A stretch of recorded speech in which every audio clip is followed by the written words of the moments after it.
दोस्तों कैसे हैं आप लोग। एक बार वापस से आपका स्वागत है मेरे चैनल में। आज मैं आपके लिए लेके आया हूँ, हमारे अंतर्राष्ट्रीय संबंधों की सीरीज चल रही थी जिसके अंदर एक नया टॉपिक लेके आए हैं। टॉपिक का नाम है यूरोपियन यूनियन। तो यूरोपियन यूनियन के बारे में आज चर्चा करेंगे। तो बात करें यूरोपियन यूनियन की, तो आप यूरोपियन यूनियन का झंडा सामने देख सकते हैं बगल में, जिसमें आपके स्टार्स लगे हुए हैं ब्लू कलर के फ्लैग के अंदर, और बीच में EU मतलब यूरोपियन यूनियन लिखा हुआ है। बात करें इसकी, तो यह एक क्षेत्रीय आर्थिक और राजनीतिक संगठन है। ये क्या है? एक क्षेत्रीय आर्थिक एवं राजनीतिक संगठन है जिसका मुख्यालय कहाँ है? ब्रुसेल्स बेल्जियम में। इसका मुख्यालय कहाँ पे? ब्रुसेल्स बेल्जियम में इसका मुख्यालय। बात करें यूरोपियन यूनियन की, तो यूरोपियन यूनियन में कितने सदस्य हैं? पहले इसमें 28 सदस्य हुआ करते थे, लेकिन जब से हमारे ब्रेग्जिट हुआ है, ब्रिटेन का एग्जिट हुआ है, उसके बाद 27 सदस्य ही रह गए हैं। तो वर्तमान में देखें तो यूरोपियन यूनियन में वर्तमान कितने सदस्य हैं? 27 सदस्य हैं। अब ये इतना पढ़ना इम्पोर्टेंट क्यों है यूरोपियन यूनियन? क्यों? क्योंकि विश्व की जीडीपी में यूरोपियन यूनियन का हिस्सा 22.5% है। कितना? 22.5% हमारी हिस्सेदारी है यूरोपियन यूनियन की विश्व की जीडीपी में। तो यहाँ पे विश्व की 7.5% जनसंख्या निवास करती है। हमारी यूरोपियन यूनियन में क्या है? विश्व की 7.5% जनसंख्या भी निवास करती है। यूरोपियन यूनियन की बात करें तो यूरोपियन यूनियन के देशों की साझा रक्षा और विदेश नीति होती है। मतलब सारे 27 देशों में एक ही चीज़ कॉमन होती है, वो क्या? रक्षा और विदेश नीति। अर्थात प्रत्येक देश अलग अलग ना तो विदेश नीति बनाता है, न ही रक्षा नीति बनाता है। अब हम बात करेंगे यूरोपियन यूनियन के विकास की यात्रा। मतलब कि यूरोपियन यूनियन क्या शुरुआत से ही ऐसा ही था या बाद में ऐसा हुआ है? तो इसकी बात करें, शुरुआत में 1951 में एक पेरिस संधि होती है। शुरुआत में क्या होता है? 1951 में पेरिस संधि होती है, और पेरिस संधि के अंतर्गत एक संस्था की स्थापना की जाती है जिसे कहते हैं यूरोपियन कोल और स्टील कम्युनिटी। आप याद रखेंगे, 1951 में पेरिस संधि के द्वारा यूरोपियन कोल और स्टील कम्युनिटी की स्थापना की जाती है।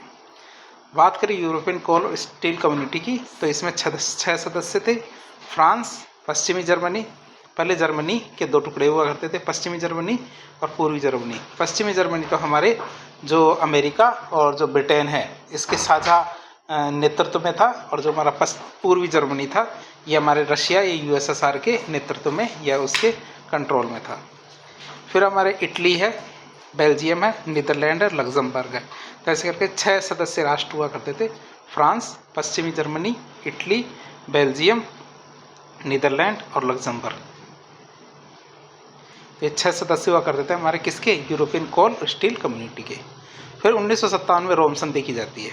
जो हमारे इटली है, इटली में रोम शहर है, तो वहाँ पे एक संधि होती है। तो 1957 में रोम संधि के द्वारा एक संस्था की स्थापना होती है जो थी हमारी यूरोपियन इकोनॉमिक कम्युनिटी। इसकी स्थापना होती है तब 1957 में। आप यूरोपियन यूनियन का मैप देख सकते हो। यूरोपियन यूनियन में जो कलरफुल है वो हमारी यूरोपियन यूनियन है, और बाकी जो लाइट येलो में है वो यूरोपियन यूनियन का हिस्सा नहीं है। तो आप देख सकते हैं इसमें हमारे कौन कौन हिस्सा नहीं है। जैसे हमारे ये आइसलैंड है, ये हिस्सा नहीं है।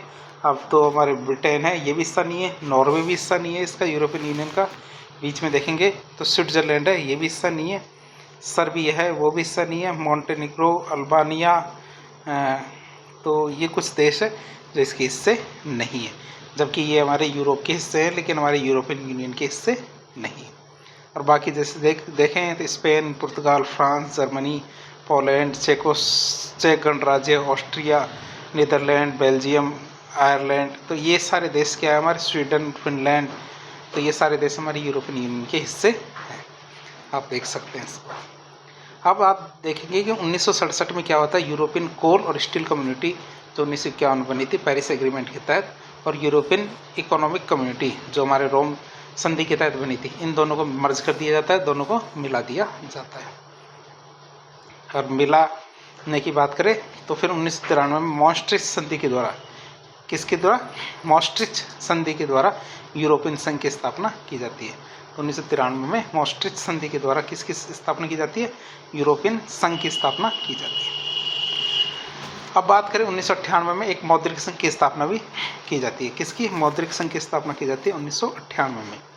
और 2002 में जाते जाते यूरोजोन अस्तित्व में आ जाता है। 2002 में मतलब 4 साल बाद मौद्रिक संघ की स्थापना की 4 साल बाद किसकी स्थापना हो जाती है? यूरोजोन अस्तित्व में आ जाता है। अब बात करें यूरोजोन की, तो यूरोजोन में क्या 19 देशों के द्वारा साझा किया जाता है यूरोजोन। तो इसमें क्या होता है, 19 देशों में यूरो को मुद्रा के रूप में अपनाया गया है। तो यूरोजोन की बात करें तो 2002 में यूरोजोन अस्तित्व में आता है, जिसमें क्या 19 देशों में यूरो को मुद्रा के रूप में अपनाया जाता है। किसके रूप में? मुद्रा के रूप में अपनाया जाता है। किसको? यूरो को। फिर हमारे 1995 में शेंगेन समझौता लागू होता है। कब? 1995 में हमारे शेंगेन समझौता लागू होता है, जिसमें क्या एक वीज़ा मुक्त क्षेत्र अस्तित्व में आया। वीज़ा मुक्त क्षेत्र मतलब एक देश से दूसरे देश में जाते हैं तो इन देशों के में जाते हो तो वीज़ा लेने की ज़रूरत नहीं पड़ेगी। और इसमें कितने देश शामिल है? इसमें 26 देश शामिल है हमारे शेंगेन समझौते के अंदर, जिससे क्या एक वीज़ा मुक्त क्षेत्र अस्तित्व में आता है। बात करें शेंगेन समझौते की तो 26 में से 22 देश तो इसमें यूरोपियन यूनियन के सदस्य हैं। जो हमारे 26 देश हैं इसके शेंगेन समझौते के, तो इसमें 22 देश तो क्या है, यूरोपियन यूनियन के सदस्य हैं। और वो 4 देश जो शेंगेन के सदस्य हैं लेकिन यूरोपियन यूनियन के सदस्य नहीं है, वो कौन कौन से? एक तो हमारा स्विट्जरलैंड, नॉर्वे, आइसलैंड और लिechtenstein। ये हमारे 4 देश ऐसे हैं जो शेंगेन समझौते के सदस्य हैं लेकिन यूरोपियन यूनियन के सदस्य नहीं हैं। अब बात करें वो 5 देश जो यूरोपियन यूनियन के सदस्य हैं लेकिन शेंगेन समझौते के सदस्य नहीं है, वो कौन कौन से हैं? आयरलैंड, क्रोएशिया, रोमानिया, बुल्गारिया और साइप्रस। आप देख सकते हैं कौन कौन से देश है? आयरलैंड, क्रोएशिया, रोमानिया, बुल्गारिया और साइप्रस। ये 5 राष्ट्र ऐसे हैं जो यूरोपियन यूनियन के सदस्य तो हैं लेकिन शेंगेन समझौते के भाग नहीं है। और ब्रिटेन की बात करें तो अब ब्रिटेन भी शेंगेन समझौते का भाग नहीं रहा है जब से ब्रेग्जिट हुआ है। फिर आगे बढ़ते हैं तो देखते हैं हम 2009 में क्या होता है? लिस्बन संधि होती है। 2009 में क्या लिस्बन संधि लागू की जाती है। 2007 वाली संधि होती है। तो अब आप सोचेंगे इसमें साल अलग अलग क्यों हैं? जैसे लिस्बन संधि में 2007 लिखा हुआ है, 2009, तो 2 चीज़ें होती है। पहले संधि की जाती है और फिर उसको लागू किया जाता है। संधि तो हमारे 2007 की है। जैसे आपने शेंगेन समझौता 1985 का देखा होगा, तो शेंगेन समझौता 1985 में साइन किया गया था लेकिन उसे लागू 1995 में किया गया था। देख सकते हैं साइन करना और उसको लागू करने के साल अलग अलग हो सकते हैं। तो हमारे लिस्बन संधि को 2009 में लागू किया जाता है जो 2007 की थी। इसके लागू होने से यूरोपियन यूनियन का वर्तमान स्वरूप सामने आता है। तो बात करें यूरोपियन यूनियन की तो हमारे लिस्बन संधि में क्या क्या किन किन चीज़ों का निर्माण किया गया? तो यूरोपियन संघ की संरचना में 7 अंग बनाए गए। तो लिस्बन संधि के अंतर्गत क्या यूरोपियन यूनियन में क्या 7 अंग बनाए गए। 7 अंग का पहला अंग था हमारा यूरोपियन परिषद, जिसे यूरोपियन काउंसिल कहते हैं, यूरोपियन परिषद। तो यूरोपियन यूनियन की सर्वोच्च जो निर्णयकारी संस्था है वह हमारी यूरोपियन परिषद है, जो इसे राजनीतिक दिशा प्रदान करती है। जो हमारी यूरोपियन यूनियन को क्या राजनीतिक दिशा प्रदान करती है। इसके हेड कौन है? पुर्तगाल के पूर्व राष्ट्रपति एंटोनियो कोस्टा। तो यूरोपियन परिषद के हेड कौन है हमारे? एंटोनियो कोस्टा, जो पुर्तगाल के पूर्व प्रधानमंत्री हैं। फिर बात करें यूरोपीय संघ परिषद की। यूरोपीय संघ परिषद की बात करें तो ये एक तरह का मंत्री परिषद है जो साझा रक्षा और विदेश नीति और अन्य साझा नीतियाँ तैयार करता है। यूरोपियन संघ परिषद क्या करता है? ये एक तरह का मंत्री परिषद है जो क्या करता है? साझा रक्षा और विदेश नीति और अन्य जो साझा नीतियाँ हैं वो तैयार करने का काम हमारी यूरोपियन संघ परिषद करता है। फिर आती है यूरोपियन संसद। तो क्या कहते हैं? विश्व की दूसरी वर्ष नहीं है जो यूरोपियन संसद है, तो यह क्या है? विश्व की दूसरी सबसे बड़ी संसद है। पहली सबसे बड़ी संसद कौन सी है? हमारी भारत की। और उसके बाद कौन सी सबसे बड़ी संसद है? यूरोपियन संसद। यह क्या है? विधि निर्माण और बजट पारित करती है। यह क्या करती है? विधि निर्माण का कार्य भी करती है, साथ ही साथ बजट पारित करने का काम भी हमारे यूरोपियन संसद का काम होता है। फिर आता है यूरोपियन आयोग। क्या आता है? यूरोपीय आयोग की बात करें तो यूरोपियन यूनियन की नौकरशाही है। ये एक तरह की यूरोपियन आयोग क्या है? यूरोपियन यूनियन की नौकरशाही है जो इसके दैनिक कार्य का संचालन करती है। जो क्या करती है? इसके दैनिक कार्यों का संचालन करती है। और उर्सुला वान डेर लेयन क्या? उर्सुला वान डेर लेयन क्या है? 2019 में पहली महिला अध्यक्ष के रूप में यूरोपियन आयोग का नेतृत्व संभाला था। किसने? उर्सुला वान डेर लेयन क्या है? महिला है जिन्होंने 2019 के अंदर यूरोपियन यूनियन का नेतृत्व संभाला था। खास बात देखें, जो 4 संस्थाएं हमने देखी है, चारों के चारों संस्थाओं का मुख्यालय हमारे यूरोपियन यूनियन की राजधानी कहे जाने वाले ब्रुसेल्स में। क्या? यूरोपियन यूनियन की राजधानी ब्रुसेल्स में चारों के मुख्यालय किस किस के? हमारे यूरोपीय आयोग के, यूरोपीय संसद, यूरोपीय संघ परिषद और जो हमारी यूरोपीय परिषद है, इन चारों का मुख्यालय कहाँ पे? हमारे ब्रुसेल्स में है। अब बात करेंगे यूरोपीय यूनियन का केंद्रीय बैंक, जो सेंट्रल बैंक है उसकी। तो इसका मुख्यालय हमारे फ्रैंकफर्ट जर्मनी में है। इसका मुख्यालय कहाँ है? फ्रैंकफर्ट जर्मनी में इसका मुख्यालय। अब बात करें यूरोपियन यूनियन का जो केंद्रीय बैंक है, ये क्या कार्य करता है? ये यूरोपियन यूनियन की मौद्रिक नीति का निर्माण करता है। किसका निर्माण करता है? मौद्रिक नीति का निर्माण करता है यूरोपियन यूनियन की। फिर आता है यूरोपीय न्यायालय, जिसका मुख्यालय कहाँ पे? लग्जमबर्ग में। क्या? लग्जमबर्ग में हमारी यूरोपीय न्यायालय का मुख्यालय। अब ये क्या कार्य करता है? लग्जमबर्ग के अंदर जो मुख्यालय, विधि की व्याख्या करना और विवादों का निपटारा करने का कार्य करता है यूरोपीय न्यायालय। क्या? यूरोपीय न्यायालय क्या, जिसका मुख्यालय लग्जमबर्ग में, ये विधि की व्याख्या और विवादों का निपटारा करने का कार्य करता है। फिर बात करें यूरोपीय अंकेक्षक, यूरोपियन कोर्ट ऑफ ऑडिटर। क्या? यूरोपियन कोर्ट ऑफ ऑडिटर की बात करें तो इसका मुख्यालय क्या? लग्जमबर्ग में। क्या? इसका मुख्यालय कहाँ? लग्जमबर्ग में। इसका भी हमारी यूरोपियन कोर्ट ऑफ ऑडिटर का। अब बात करेंगे, ये तो हमारी 7 संस्थाएं थी। इसके बाद आता है हमारा भारत और यूरोपियन संघ। भारत और यूरोपियन संघ की बात करें, दोनों के बीच संबंधों की स्थापना कब से होती है? तो भारत और यूरोपियन संघ के बीच में संबंधों की शुरुआत 1964 से मानी जाती है। 1994 में भारत और यूरोपियन यूनियन के बीच में सहयोग का समझौता किया जाता है।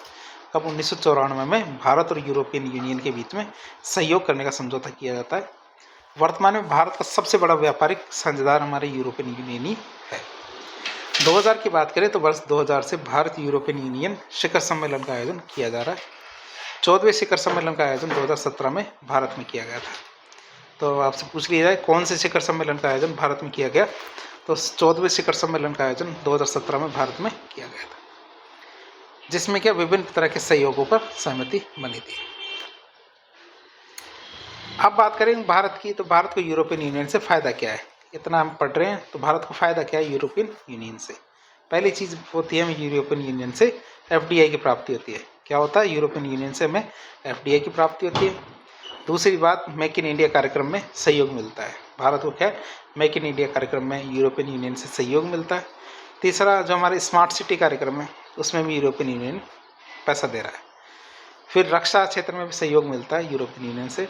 पांचवी बात, लखनऊ मेट्रो परियोजना का वित्तीयन हमारी यूरोपियन यूनियन कर रहा है। साथ ही साथ बेंगलोर मेट्रो परियोजना में भी पैसा लगा रहा है। यूरोपियन यूनियन क्या है? बेंगलोर मेट्रो परियोजना में भी पैसा लगा रहा है। और फिर अत्याधुनिक जो तकनीकें हैं, उन क्षेत्रों में भारत को सहयोग मिल रहा है। अत्याधुनिक तकनीकों के क्षेत्र में भारत को सहयोग मिल रहा है यूरोपियन यूनियन से। अब बात करें, ऐसा नहीं है कि केवल यूरोपियन यूनियन को ही भारत को फ़ायदा है, यूरोपियन यूनियन को भी भारत से फ़ायदा है। यदि आपसे पूछ लिया जाए कि यूरोपियन यूनियन को भारत से क्या फ़ायदा है, पहली बात तो यूरोपियन यूनियन को अपने सामान बेचने के लिए एक विस्तृत बड़ा बाजार मिल जाता है। जैसे आपने एलन सोली का नाम सुना है, एरो का नाम सुना है, बहुत सारी ऐसी कंपनियां जो आपके दैनिक जीवन में आसपास दिखती होगी, जैसे स्टेग है। तो हमारे बहुत सारी ऐसी कंपनियां हैं जो देखते होंगे आप। तो ये कंपनियां क्या है? हमारी यूरोपियन यूनियन की है, जो हमारे बाज़ारों के अंदर फैली हुई है। तो हम उनके लिए क्या विस्तृत बाज़ार मिलता है। निवेश के लिए सुरक्षित गंतव्य मिलता है, मतलब निवेश करने के लिए एक ऐसी जगह मिलती है जहाँ जो यूरोपियन यूनियन के सदस्य हैं उनका पैसा डूबेगा नहीं। यूरोप की कृषि और आयात आवश्यकताओं की पूर्ति होती है इसमें। क्यों? क्योंकि जो हमारे उत्पाद है वो बेस्ट क्वालिटी के होते हैं, तो उनको फ़ायदा होता ही। भारत से प्रशिक्षित कर्मियों की प्राप्ति होती है। जो ट्रेंड कर्मचारी है वो आराम से कहाँ मिल जाते हैं? यूरोपियन यूनियन को मिल जाते हैं। और भारतीय सांस्कृतिक विरासत से निकटता तो है ही। क्यों? कि यूरोपियन यूनियन के अंदर जो कल्चर चलता है वही भारत के अंदर लगभग चलने लग गया। तो देख सकते हैं हमारी यूरोपियन यूनियन को भारत से क्या क्या फ़ायदा है। अब बात करेंगे, एक फ्री ट्रेड एग्रीमेंट हुआ था। फ्री ट्रेड एग्रीमेंट तो नहीं कहेंगे, लेकिन एक ट्रेड एग्रीमेंट हुआ था, जो क्या था कि broad based trade investment agreement. तो ब्रॉड बेस्ड ट्रेड नहीं है, ट्रेड है ये, TRAD ट्रेड। तो broad based trade and investment agreement है। तो जिसमें क्या है कि भारत और यूरोपियन यूनियन के बीच में क्या है, व्यापार में वृद्धि करने के लिए 2007 से broad based trade investment agreement पर बातचीत चल रही है। कब से? 2007 से, लेकिन अभी तक इस पर साइन नहीं हो पाया है। बहुत सारी दिक्कतें आ रही है। तो इसमें दिक्कतों की बात करें, ये एग्रीमेंट 2007 से चल रहा है लेकिन अभी तक साइन नहीं हो पाया, नहीं लागू हो पाया। तो इसके क्या कारण है, इसमें कौन कौन सी बाधाएं आ रही है। तो भारत क्या मोटर वाहनों और मादक पेय पदार्थों को मुक्त व्यापार समझौते में शामिल नहीं करना चाहता है। क्योंकि यूरोपियन यूनियन की पहली बात तो जो मादक पेय पदार्थ है, मतलब जिसको शराब कहते हैं, वो एक तो क्या बहुत महंगी आती है। अगर इनको मुक्त व्यापार समझौते में शामिल कर लिया तो भारत को क्या है, शराब से भर देंगे। दूसरी चीज़ मोटर वाहनों की बात करें तो मोटर वाहन क्या है, इनकी लग्जरी होती है। लग्जरी का मतलब हर मोटर बाइक की कीमत 5 लाख से शुरू होती है, और यदि यहाँ लाएंगे तो हमारी जो लोकल बाइक्स होती है वो बिकनी बंद हो जाएगी। तो हाँ, भारत क्या है, इनको मुक्त व्यापार समझौते में शामिल नहीं करना चाहता। फिर दूसरी बात, यूरोपियन यूनियन FDI में अधिक छूट चाहता है। यूरोपियन यूनियन क्या FDI में ज़्यादा छूट चाहता है। यूरोपियन यूनियन में सैनिटरी फाइटोसैनिटरी मानकों के तहत भारतीय खाद्य उत्पादों को प्रतिबंधित किया जाता है, क्योंकि भारत से बहुत सारे उत्पाद जो यूरोपियन यूनियन में बिकने के लिए जाते हैं उन पर यूरोपियन यूनियन बहुत सारे सैंक्शंस लगा देता है। जैसे हमारे अल्फांसो आम है, 600 तरह की हमारी जो जेनेरिक मेडिसिन है उन पे क्या सैंक्शंस, मतलब उन पे रोक लगा देता है। फिर बात करें विवाद की स्थिति में, यूरोपियन यूनियन घरेलू प्रणाली को छोड़कर सीधे अंतर्राष्ट्रीय न्यायालय की मध्यस्थता चाहता है, जबकि भारत कहता है कि यदि कोई विवाद होता है तो विवाद की स्थिति में क्या अंतर्राष्ट्रीय न्यायालय की जगह हमारा आपस में भी बात कर सकते हैं। लेकिन यूरोपियन यूनियन ऐसा नहीं करता है। तो वो भारत के उसूलों के खिलाफ दो लोगों की लड़ाई में तीसरे को क्यों शामिल किया जाए, ये होता है। फिर यूरोपियन यूनियन ने भारत को डाटा सिक्योर देश भी नहीं माना है, कि यूरोपियन यूनियन ने कहा कि भारत डाटा सिक्योर कंट्री नहीं है। फिर भारत और इटली के बीच में क्या नाविक विवाद भी चल रहा है। भारत और इटली के बीच में क्या नाविक विवाद चल रहा है, वो भी बहुत बड़ा है। अब बात करें भारत और यूरोपियन संघ के बीच में जो वार्ताएं चलती है तो उसका क्या सीन है। तो भारत और यूरोपियन संघ संबंधों की बात करें, जिसमें वार्ताओं की बात करें तो जुलाई 2020 में 15वीं भारत EU शिखर वार्ता हुई थी, जो भी कैसी वर्चुअल EU वार्ता हुई थी, जिसमें क्या जलवायु परिवर्तन, विज्ञान, अंतरिक्ष, जलवायु गुणवत्ता, नाभिकीय ऊर्जा के क्षेत्र में सहयोग की बात की गई थी। नाभिकीय नहीं, नाभिकीय है, तो नाभिकीय ऊर्जा के क्षेत्र में सहयोग की बातचीत हुई थी। भारत और EU के बीच में मुक्त व्यापार समझौते के लिए उच्च स्तरीय वार्ता आयोजित की जाएगी। इसमें यह तय किया गया क्या कि भारत और यूरोपियन यूनियन के बीच में क्या मुक्त व्यापार समझौते के लिए उच्च स्तरीय जो वार्ता है वो आयोजित की जाएगी। 2025 के लिए भारत यूरोपियन संघ की रणनीतिक साझेदारी का रोड मैप जारी किया जाएगा। क्या है, 2025 के लिए भारत यूरोपियन संघ की रणनीतिक साझेदारी का रोड मैप तैयार किया जाएगा। फिर असैन्य परमाणु समझौता किया जाएगा। क्या असैन्य परमाणु समझौता भी किया जाएगा। फिर नौसैनिक सहयोग के लिए एक समुद्री सुरक्षा संवाद शुरू किया गया है। क्या नौसैनिक सहयोग के लिए क्या एक समुद्री सुरक्षा संवाद शुरू किया गया है। अपराध और आतंकवाद के विरुद्ध CBI और यूरोपोल के सहयोग स्थापित किया जाएगा। किन किन के बीच में, CBI और यूरोपोल के बीच में सहयोग स्थापित किया जाएगा। किसके लिए, अपराध और आतंकवाद के विरुद्ध। फिर विज्ञान और प्रौद्योगिकी जो समझौता है उसको भी नवीनीकरण या उसको रिन्यू किया जाएगा। भारत और EU के बीच में है ना एक साझा मूल्य है, और वो कौन कौन से, कि भारत और EU दोनों संघ में विविधता विद्यमान है। दूसरी चीज़, दोनों ही लोकतंत्र, नियम आधारित व्यवस्था, मानवाधिकार, इन सब चीज़ों का समर्थन करते हैं। किसका, लोकतंत्र का, नियम आधारित व्यवस्था का, मानवाधिकार का, इन सब चीज़ों का समर्थन करते हैं। कौन कौन, भारत और EU दोनों ऐसा समर्थन करते हैं। EU की बात करते, EU ने लद्दाख में चीनी गतिविधियों को चिंता का विषय बताया। EU ने क्या किया, लद्दाख में चीनी गतिविधियों को चिंता का विषय बता दिया है। EU क्या है, भारत का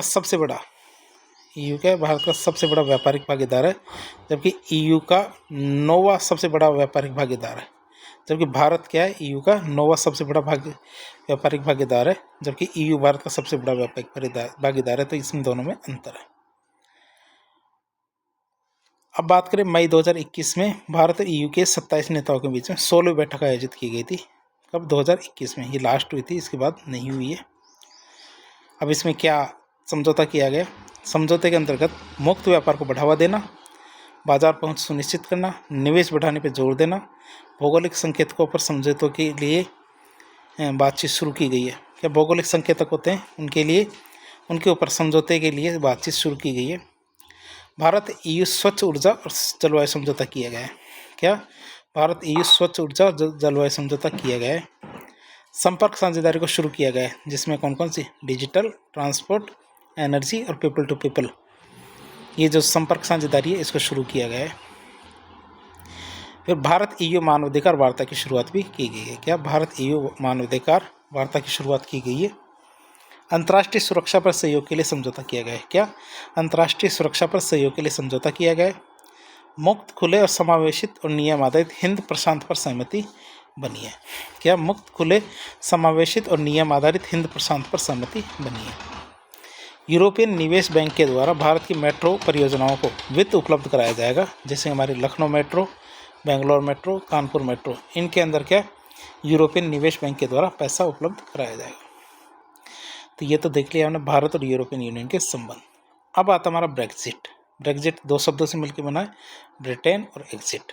मतलब ब्रिटेन के यूरोपियन यूनियन से अलग होने की घटना को हम क्या बोलते हैं, ब्रेक्जिट कहते हैं। क्या है, ब्रिटेन के यूरोपियन यूनियन से अलग होने की घटना को हम क्या बोलते हैं, ब्रेक्जिट कहते हैं।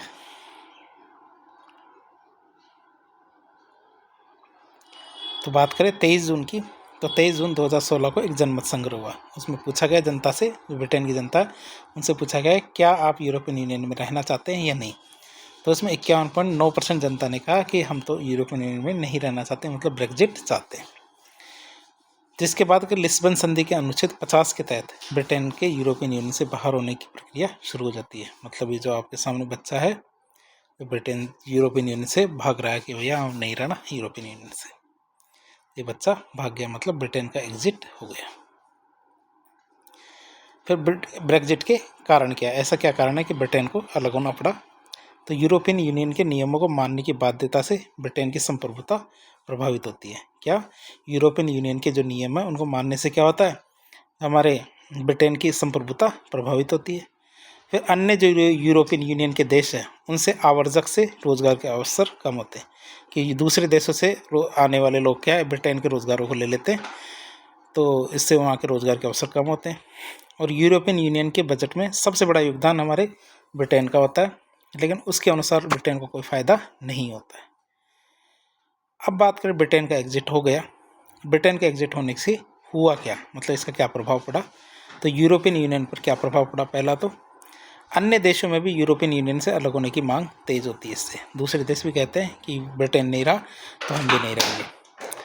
फिर इससे यूरोपियन यूनियन के बजट में कमी आएगी। तीसरा, यूरोपियन यूनियन का दुनिया के अंदर प्रभाव कम होगा। क्यों, क्योंकि एक प्रभावशाली देश ब्रिटेन चला जाता है, तो इससे क्या यूरोपियन यूनियन की साख कमज़ोर होती है। ब्रिटेन पर क्या प्रभाव पड़ेगा, स्कॉटलैंड, उत्तरी आयरलैंड असंतुष्ट है इससे। क्यों, क्योंकि ब्रिटेन एग्जिट में क्या है, 4 देश है, आपको पता होना चाहिए कौन कौन से। हमारा तो एक तो इंग्लैंड है, एक उत्तरी आयरलैंड, स्कॉटलैंड और स्कॉटलैंड, ये 4 देश है। तो जिसमें से 2 देश क्या है, हमारे स्कॉटलैंड और उत्तरी आयरलैंड है, ये तो नहीं चाहते थे कि ब्रिटेन से एग्जिट होना। बाकी के जो इंग्लैंड है और वेल्स है, 4 देश है, इंग्लैंड, वेल्स, उत्तरी आयरलैंड और स्कॉटलैंड। तो स्कॉटलैंड और उत्तरी आयरलैंड तो नहीं होना चाहते थे, जबकि वेल्स और इंग्लैंड है ये होना चाहते थे। तो इस तरह से इनके अंदर अलगाववादी जो भावना है, आंदोलन, ये बढ़ने की संभावना है। लंदन के वित्तीय केंद्र के रूप में महत्व में कमी आएगी। क्या लंदन जो वित्तीय केंद्र के रूप में कार्य कर रहा था पाउंड के, तो स्टर्लिंग पाउंड के, तो उसके महत्व में कमी आएगी। यूनाइटेड किंगडम के यूरोपियन यूनियन के साथ व्यापार पर नकारात्मक प्रभाव पड़ेगा और वैश्विक स्तर पर यूनाइटेड किंगडम के प्रभाव में भी कमी आएगी। व्यापार के लिए देशों से अलग अलग समझौते करने पड़ेंगे। इसमें ये सबसे बड़ी समस्या है कि पहले यूरोपियन यूनियन से समझौता कर लो तो ब्रिटेन से भी हो जाता था, लेकिन अब हर देश को ब्रिटेन से अलग से समझौता करना पड़ेगा। अब ब्रेक्जिट का भारत पर क्या प्रभाव पड़ता है। यूरोपियन यूनियन और यूनाइटेड किंगडम में भारतीय निवेश पर नकारात्मक प्रभाव पड़ता है। यूरोपियन यूनियन और यूनाइटेड किंगडम के साथ अलग अलग समझौते करने पड़ेंगे। फिर यूरोपियन यूनियन के साथ चल रहे जो मुक्त व्यापार समझौते में जो देरी हो रही है और भी देर हो जाएगी। अब इससे क्या, प्रोटेक्शनिज्म मतलब संरक्षणवाद को बढ़ावा मिलता है। अब हम बात करें यूरोपियन यूनियन की और कौन कौन सी समस्याएं हैं। पहली समस्या आती है शरणार्थी समस्या। पश्चिमी एशिया और उत्तरी अफ्रीका से बड़ी संख्या में शरणार्थी यूरोपियन यूनियन के देशों में आते हैं। बहुत सारे आपने डंकी पिक्चर देखी है, तो डंकी पिक्चर में भी ऐसा ही होता है, जो शरणार्थी हैं अलग अलग देशों से, जैसे अफ्रीका है, एशिया है, पश्चिमी एशिया, वहाँ से डंकी मार मार के हमारे यूरोप में आ जाते हैं, तो वहाँ रहने लगते हैं। शरणार्थियों के लिए यूरोपियन यूनियन के कोटा सिस्टम को सदस्य देशों ने स्वीकार नहीं किया है। यूरोपियन यूनियन ने कहा कि यदि कोई शरणार्थी आता है तो प्रत्येक देश को थोड़े थोड़े शरणार्थियों को लेना पड़ेगा, तो ये सभी देश स्वीकार करने के लिए तैयार नहीं है। तुर्की के साथ यूरोपियन यूनियन के समझौते के तहत अतिरिक्त शरणार्थियों को तुर्की में शरण दी जाएगी, तो ये भी तुर्की इस चीज़ के लिए भी स्वीकार नहीं करता। फिर आर्थिक संकट की बात करें तो अत्यंत कम आर्थिक वृद्धि दर हो रही है यूरोपियन यूनियन की। कई देशों की तो आर्थिक स्थिति बहुत ख़राब है, जैसे ग्रीस, इटली, स्पेन। इनकी ब्रेक्जिट के बाद यूरोपियन यूनियन के बजट में भी कमी आएगी और संरक्षणवादी नीतियों का प्रसार तो सभी देशों के द्वारा किया जा रहा है। तो इस तरह आज एक लेक्चर के जरिए हमने जो यूरोपियन यूनियन के सभी पक्षों को देखने की कोशिश की और सभी कुछ जानने की कोशिश की। तो इस प्रकार के इन्फॉर्मेटिव वीडियो देखने के लिए हमारे चैनल से जुड़े। वीडियो यदि पसंद आए तो वीडियो को लाइक करें, चैनल को सब्सक्राइब करें, अपने दोस्तों के साथ शेयर करें। धन्यवाद।